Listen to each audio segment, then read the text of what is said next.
Kumusta mga Lods? Welcome sa aking channel. Bago natin umpisahan, shoutout pala sa Couple Adventure. Salamat sa inyong suporta. Dahil paparating na ang all-new 2024 Triton o mas kilalang Strada dito sa Pilipinas, ikukumpara natin ang 2023 Strada kung ano nga ba ang malaking pagbabago pagdating sa exterior, interior, dimension, weight, engine at transmission. Pero bago natin i-discuss yan, silipin muna natin to.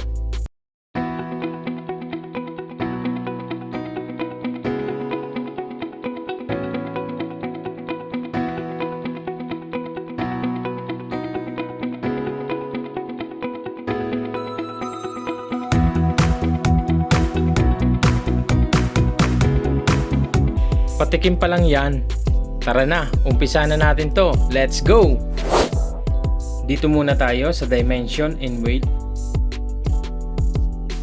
Sa bagong model ay mas mahaba ng 15mm. Sa lapad naman ay 50mm.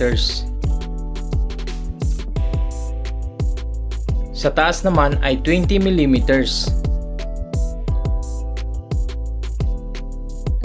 Sa wheelbase, 130mm. Sa ground clearance naman, mas mataas ng 2mm ang bagong model.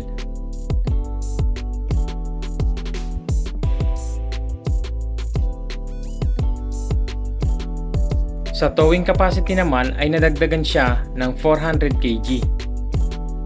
Sa fuel consumption naman, ito ang average na mga nakuha ko sa reviews. Engine and transmission.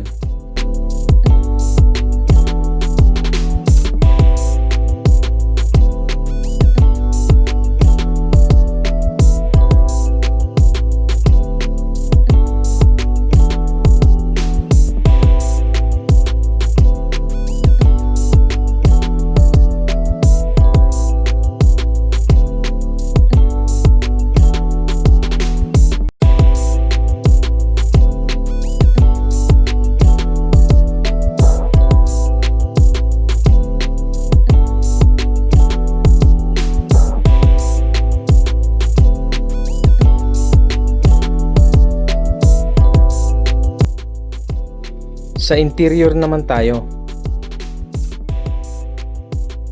Sa dashboard, malaki talaga ang pinagbago.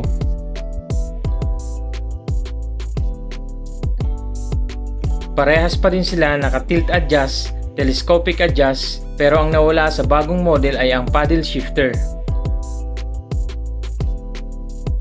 Parehas pa rin sila naka-analog plus digital display sa gitna.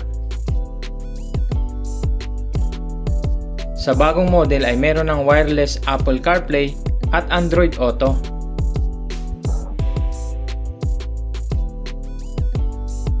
Parehas pa din sila naka-push start button.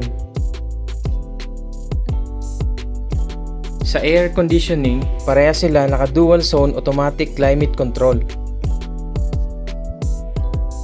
Sa bagong model ay nabago din ang design ng gear shifter. Sa parking brake naman ay parehas pa rin sila naka-handbrake. Driver seat, parehas naka 8-way power adjust at parehas pa din leather ang seats nila.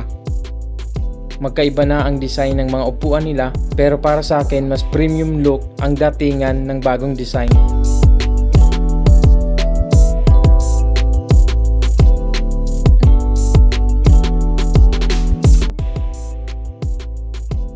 Rear view mirror ay parehas naka-auto dimming.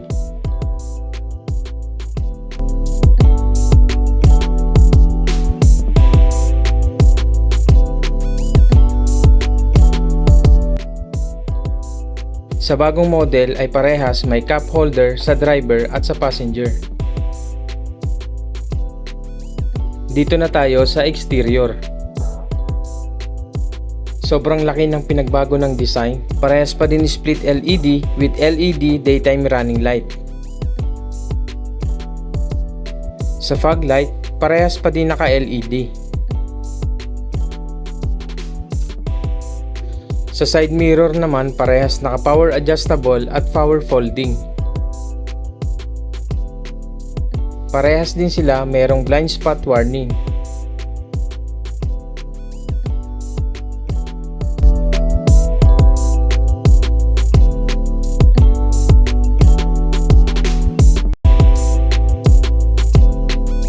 Sa taillights, bago na rin ang design niya.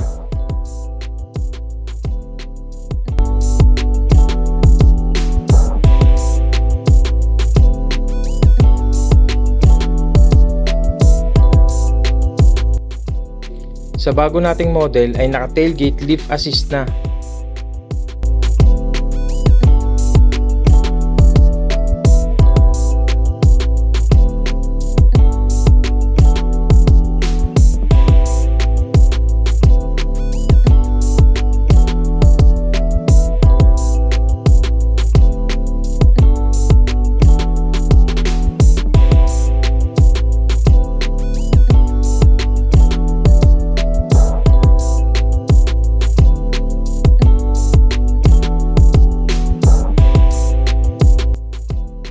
Sa bago nating model, ang roof rails ay available na. Kung mapapansin nyo, magkaiba sila ng design pero parehas pa rin sila naka 265/60 R18 black alloy. Sa harap, parehas pa din sila naka ventilated disc brake.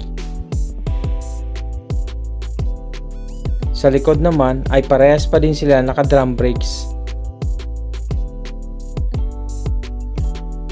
Sa suspension naman, parehas pa din sila naka-independent double wishbone sa harap.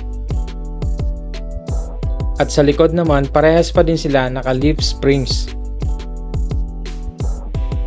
Dito naman tayo sa safety and security.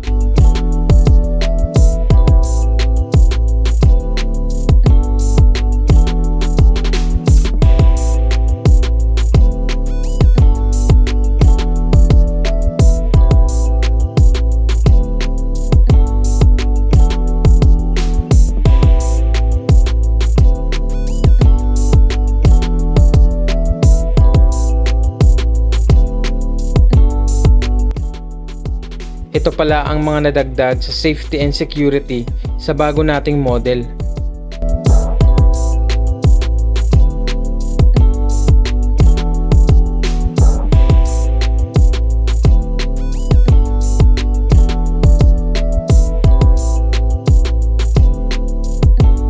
Sa presyo naman tayo. Sa bago nating model 2024 Strada ay may estimated price na 1,686,000 pesos. Sa 2023 Strada naman ay nagkakahalaga ng 1,827,000 pesos. Disclaimer lang, ang nakalagay ditong presyo sa bago nating Strada ay estimated price lang. Anytime pwedeng tumaas at pwede ring bumaba ang presyo pagdating dito sa Pilipinas. Alam kong excited ka na sa paparating na 6th generation na Mitsubishi Triton o mas kilalang Strada dito sa Pilipinas. Kung may gusto kayo mga lods na ikumpara ng mga model ng sasakyan, i-comment nyo lang sa baba. Malay nyo magawa natin ng video. Hanggang dito na lang ang video natin mga lods. Thank you for watching.